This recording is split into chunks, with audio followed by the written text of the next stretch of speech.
السلام علیکم ناظرین، میں رئیس اعظم حیدری کولکاتہ انڈیا سے فضائل رمضان پیش کر رہا ہوں، سماعت فرمائیں۔ حضرت عائشہ رضی اللہ تعالی عنہا نے حضور صلی اللہ علیہ وسلم سے پوچھا کہ یا رسول اللہ، اگر مجھے شب قدر کا پتہ چل جاوے تو کیا دعا مانگوں؟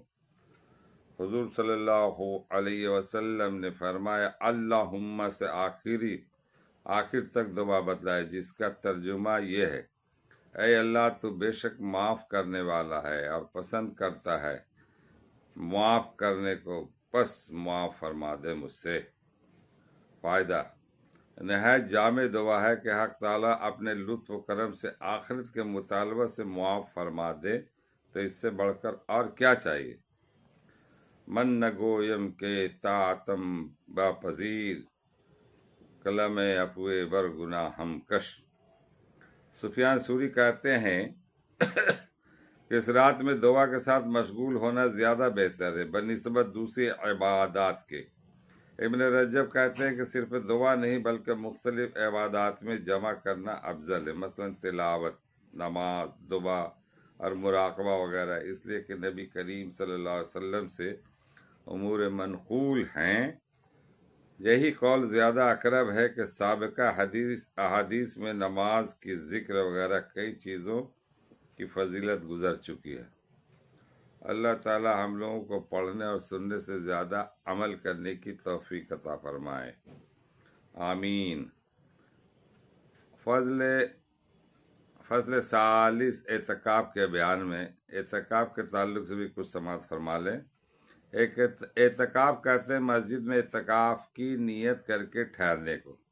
حنفیہ کے نزدیک اس کی 3 قسمیں ہیں۔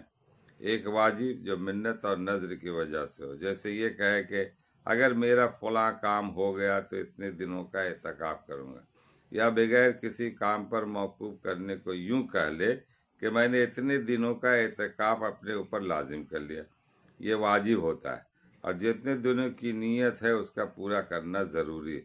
دوسری قسم سنت ہے، جو رمضان المبارک کے آخر عشرہ کا ہے۔ نبی کریم صلی اللہ علیہ وسلم کی عادت شریفہ ان ایام کے اعتکاف فرمانے کی تھی۔ تیسرا اعتکاف نفل ہے، جس کے لیے نہ کوئی وقت نہ ایام کی مقدار، جتنے دن کا جی چاہے کر لے، حتیٰ کہ اگر کوئی شخص تمام عمر کے اعتکاف کی نیت کر لے تب بھی جائز ہے۔ البتہ کمی میں اختلاف ہے کہ امام صاحب رضی اللہ تعالیٰ عنہ کے نزدیک 1 دن سے کم کا جائز نہیں، لیکن امام محمد کے نزدیک تھوڑی دیر کا بھی جائز ہے، اور اسی پر فتویٰ ہے۔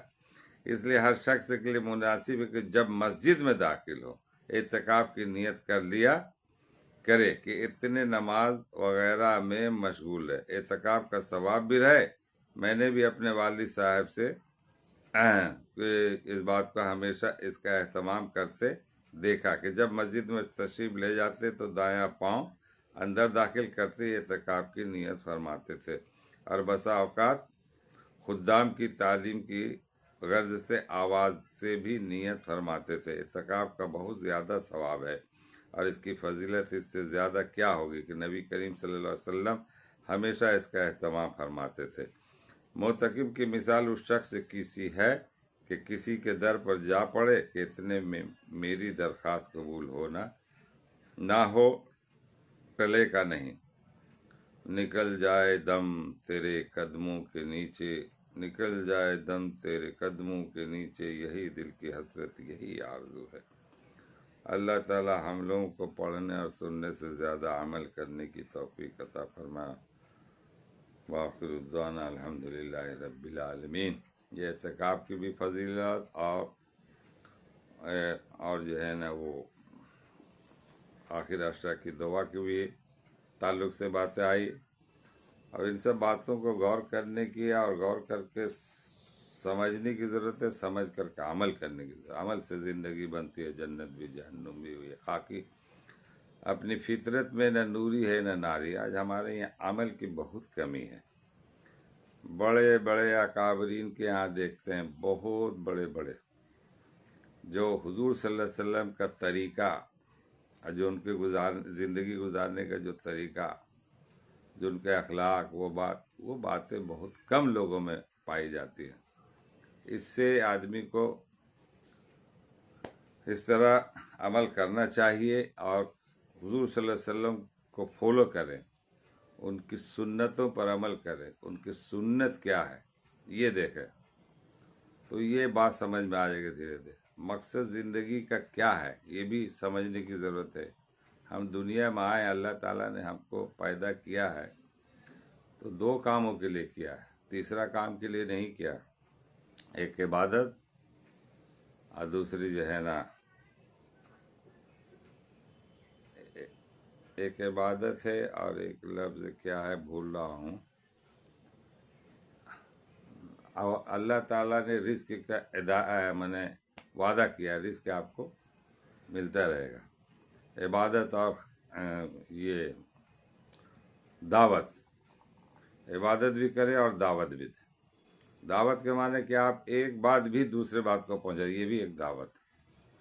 یہ نہیں کہ آپ پورے سارا دن ہی تبلیغ کرتے رہے اور پورے دن جو ہے نا آپ اسی میں رہیں، تو ایسی نہیں ہے۔ آپ کے ساتھ معاملات ہیں، بیوی ہے، بچے ہیں، روزگار بھی ہے، کاروبار بھی ہے، سب کو کرتے ہوئے آپ کرتے رہیں۔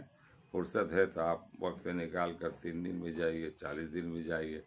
اگر آپ کا کارخانہ ہے، فیکٹری ہے، آپ کا کام کاج کرنا ہے، ایسا نہ کہ ہم ادھر گئے ادھر فیکٹری گول ہو، تو یہ بھی بات نہیں ہے۔ بہرحال اور دعوت کا یہ بھی طریقہ ہے جس سے ہم ایک ویڈیو بنا کے آپ تک پہنچا رہے ہیں، یہ بھی ایک دعوت ہی ہے، جہاں تک جو لوگ سن لے۔ اور میں سننے والوں سے بھی یہ گزارش کروں کہ کم سے کم اس بات کو دوسرے تک فارورڈ کریں۔ لائک کرنے کی بات تو میں نہیں کہوں گا، مجھے اس میں کوئی کمانے کی تو بات ہے نہیں، اللہ تعالیٰ اس کا اجر دے گا، تو کم سے کم دوسروں تک پہنچا دے تاکہ وہ بھی شیئر کرے اور پھر وہ دوسرے تک پہنچا دے، شاید کو اتر جائے تیرے دل میں میری بات۔ تو اللہ تعالیٰ ہم لوگوں کو پڑھنے اور سننے سے زیادہ عمل کرنے کی توفیق عطا فرمائے۔ ہم لوگ بہت گنہگار بندہ ہے، اللہ ہم لوگوں کا جو بھی عمل ہے اس کو قبول فرما لے، یہی بہت بڑی بات ہے۔ پتہ نہیں کون سے بات سے اللہ تعالیٰ خوش ہو جائے اور جنت کا جو ہے نا پروانہ دے دے، ایک ہی، اس میں کوئی بعید کی بات نہیں ہے۔ واقعات بہت سارے پڑے ہیں، باتیں بہت ہیں۔ بہرحال السلام علیکم ورحمۃ اللہ۔